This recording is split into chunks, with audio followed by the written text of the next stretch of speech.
எல்லோருக்கும் வணக்கம் நண்பர்களே. இது திருந்தாத ஜென்மம் அப்படிங்கிற மாதிரி நேற்று ரெக்கவரியான மார்க்கெட் இன்னைக்கு 124 பாயிண்ட் சரிவு.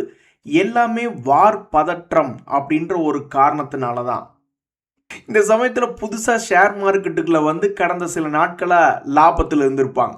அவங்கெல்லாம் இப்போ மறுபடியும் மார்க்கெட் இறங்குறதுனால ஃபர்ஸ்ட் டைம் ஸ்டாக் மார்க்கெட்டில் லூஸ் பண்ணிட்டு கஷ்டமாக இருக்கு மச்சி அப்படிம்பாங்க. அதுக்கு நம்ம என்ன சொல்லணும்? அதுவே பழகிடும் மச்சி. இங்கே பாருங்க, இந்த டெக்னாலஜி பங்குகள்லாம் சமீபத்தில் 20% 30%ன்னு பல்வேறு பங்குகள் மேல் நோக்கி ஏறி வந்தான். அவங்க எல்லாமே இன்னைக்கு பல்ட்டி அடித்து கீழே விழுந்துக்கிட்டு இருக்கு. ஒரு உதாரணத்துக்கு நேற்றெல்லாம் 15% ஏறிய பங்கு கடந்த 5 நாட்களில் பார்க்கும்போது வெறும் 400 ரூபாய் ரேஞ்சிலிருந்து நேற்று 600 ரூபா வரைக்கும் போன இந்த நியூஜென் சாஃப்ட்வேர் என்ற பங்கெல்லாம் 6% பல்ட்டி அடிச்சிருக்கான். இதெல்லாம் எதனால?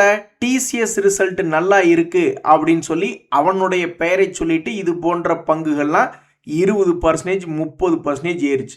அப்படி ஏறின ஐடி ஷேர்களை விற்க வைத்த பெருமை யாருக்கு தெரியும்னா எனக்கு தான். எனக்கு கொடுங்க அந்த பெருமையை அப்படின்ற மாதிரி இந்த ஹெச்சிஎல் டெக்னாலஜிஸ்னுடைய Q1 ரிசல்ட் வந்த பிறகு அவனும் 4% இறங்கி, என்ன காரணம்? அவங்களுடைய ரிசல்ட் மார்க்கெட்னுடைய எக்ஸ்பெக்டேஷனுக்கு அளவுக்கு இல்லை அப்படின்ற ஒரு காரணத்தினால அவனும் இறங்கி பல்வேறு ஐடி ஷேர்களில் லாபத்தை புக் பண்ண வச்சிருக்கு இந்த ஹெச்சிஎல் டெக் ஷேர்.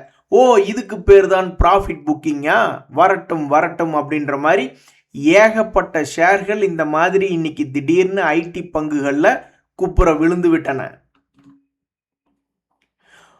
குப்புற விழுகிறதுலையும் ரொம்ப ஸ்டைலாக கீழே போய் விழுந்தவன் இந்த காஸ்பி இண்டெக்ஸ், நம்மளுடைய பரம எதிரி அப்படின்னு சொல்லுவாங்கல்ல. நம்ம பணத்தையெல்லாம் எடுத்துகிட்டு போய் இது போன்ற மற்ற ஏஷியன் மார்க்கெட்ஸில் பணத்தை போட்டு வச்சுருந்தாங்க சமீபத்தில்.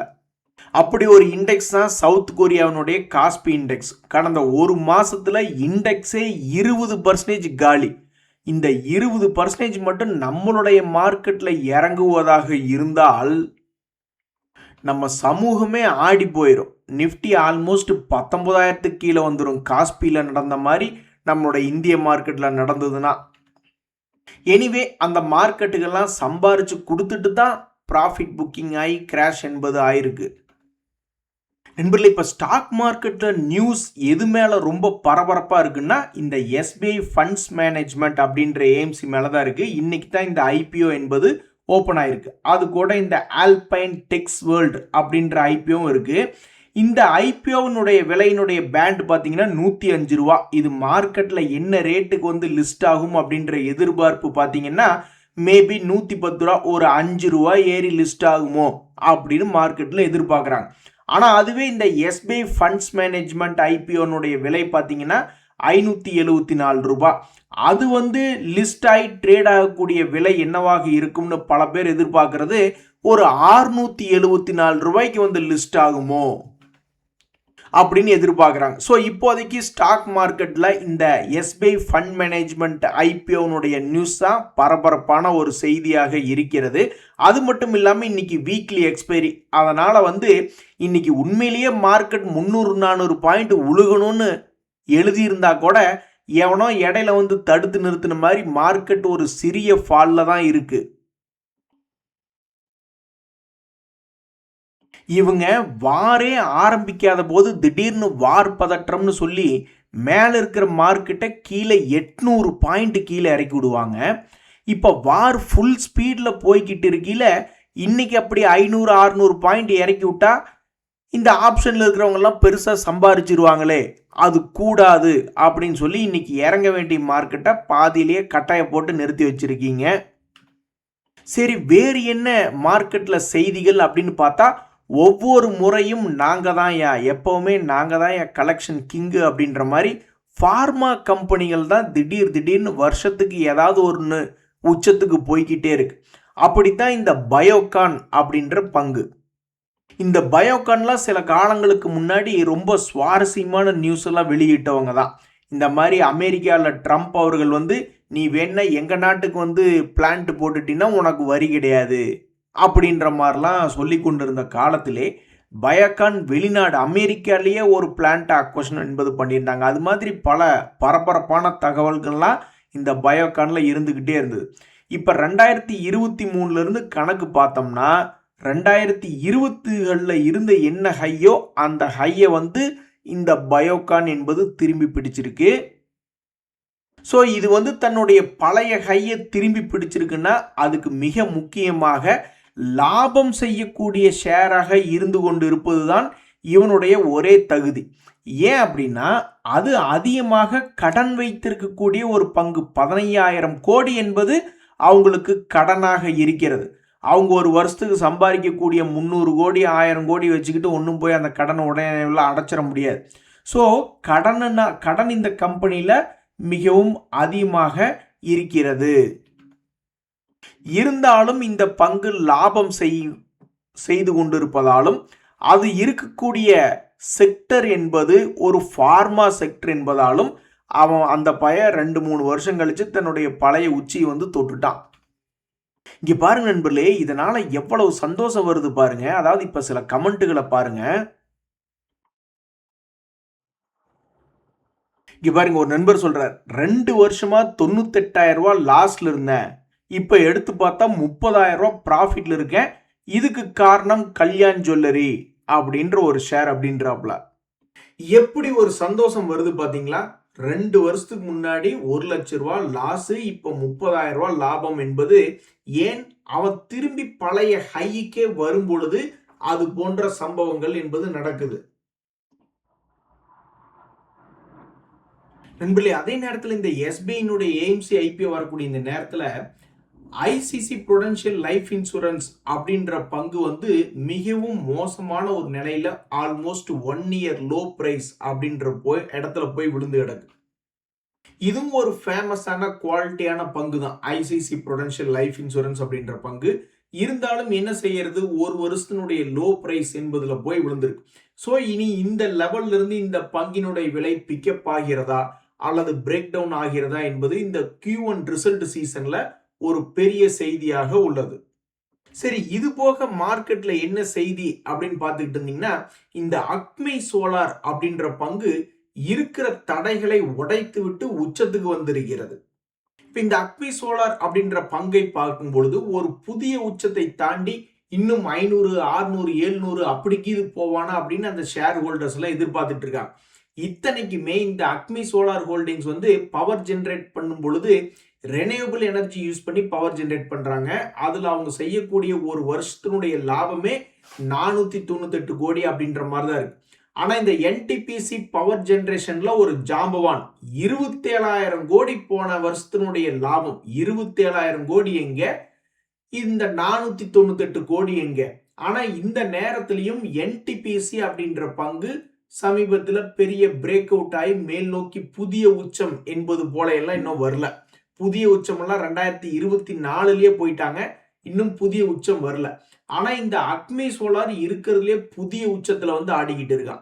சரி, பெரியால் என்டிபிசி கூட தான் இந்த நிலைமைனா அதானி கிரீன் எனர்ஜி அவனும் ஒரு வருஷத்துக்கு 1987 கோடி லாபம் பண்ணிக்கிட்டு இருக்காங்க.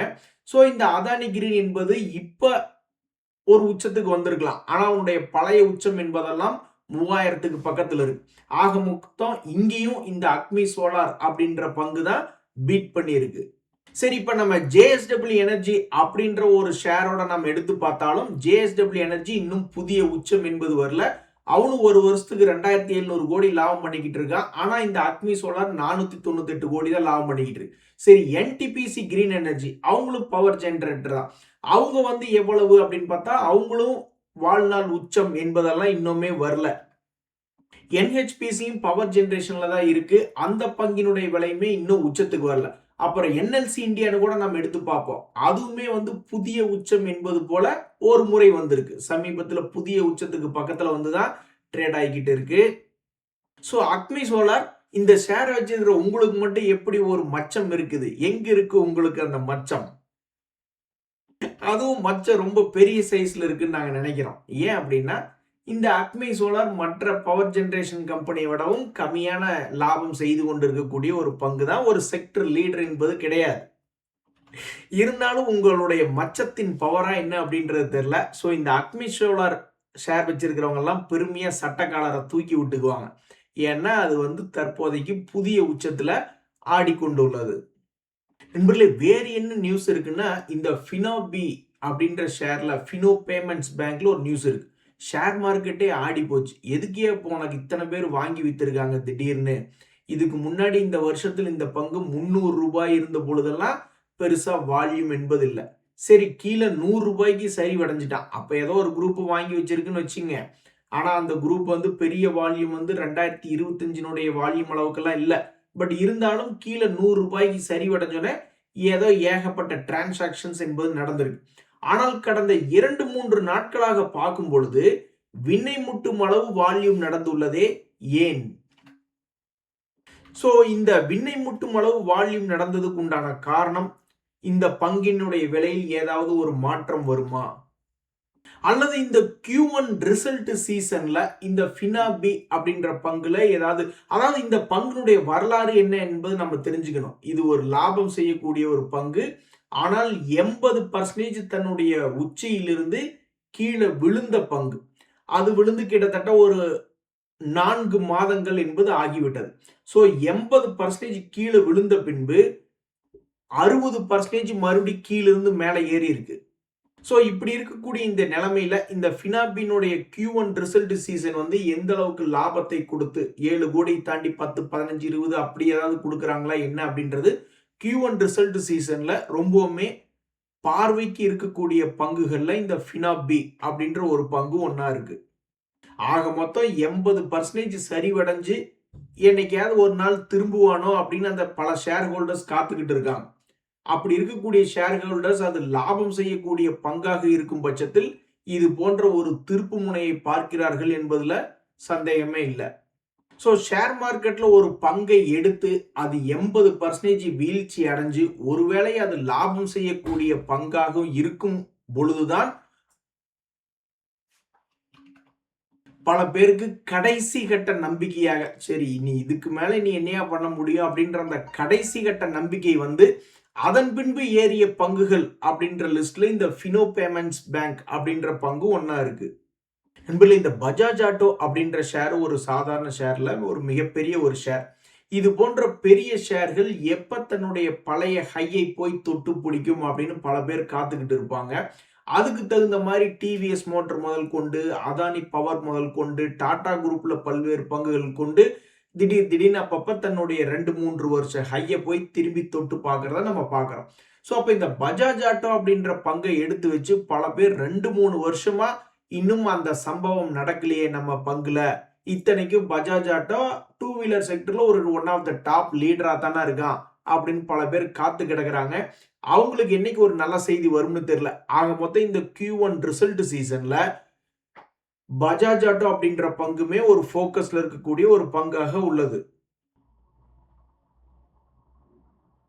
நண்பர்களே, வேறு என்ன மார்க்கெட்ல செய்திகள் அப்படின்னு பாத்தீங்கன்னா, இந்த எலிகான் ஷேர் அப்படி அந்த ஷேர்ல என்னதான்ப்பா ரகசியம் இருக்கு அப்படின்ற மாதிரி 2024, 2025 2 வருஷமே சாதித்த பங்கு, உச்சத்துக்கு வந்த ஒரு பங்கு தான். அந்த 2 சாதனைகளை நிகழ்த்திய பிறகு 24 பிளஸ் 25ல பெரிய சாதனைகளை நிகழ்த்திய பிறகு இந்த 2026ல இன்னும் பெரிய சாதனை என்பது படைக்கல. அவன்லாம் கீழிருந்து மேல் நோக்கி ஏறி வருந்திருக்கான் இந்த வருஷத்துல. 350 ரூபாயிலிருந்து 580 ரூபாய், ஆல்மோஸ்ட் ஒரு 60% மேல எல்லாம் ஏறிய ஒரு பங்கு தான் இந்த எலிகான் இன்ஜினியரிங் அப்படின்ற பங்கு. இருந்தாலும் அது 2025ல 24ல சாதிச்ச மாதிரி இன்னும் 2026ல இன்னும் சாதிக்கவில்லை. ஃப்ரஸ்ட்ரேஷன் ஸ்ட்ராட்டஜி அப்படின்னு ஒண்ணு இருக்கு. 10 வருஷமா இவங்களுக்கு சம்பாரிச்சு கொடுத்துருக்கு. ஆனா ஒரு வருஷமா வச்சிருக்கிற எங்களுக்கு இன்னும் சம்பாரிச்சு கொடுக்கலையே, 20% நஷ்டத்துல தானே இருக்கு. சோ மற்றவர்களை போலவே எங்களுக்கும் எப்போது இந்த பங்கு சம்பாரிச்சு கொடுக்கும் அப்படின்னு பல ஷேர் ஹோல்டர்ஸ் பார்த்துக்கிட்டு இருக்காங்க. என்னைக்கு இவன் மறுபடியும் ஒரு 700 ரூபாய் வரானோ அன்னைக்குதான் அந்த பங்கை 10 வருஷமா வச்சிருக்கிறவங்களும் சரி, 5 வருஷமா வச்சிருக்கிறவங்களும் சரி, ஒரு வருஷம் வாங்கி வச்சிருக்கிறவங்களும் ஒரு இன்பத்துல இருக்க முடியும்.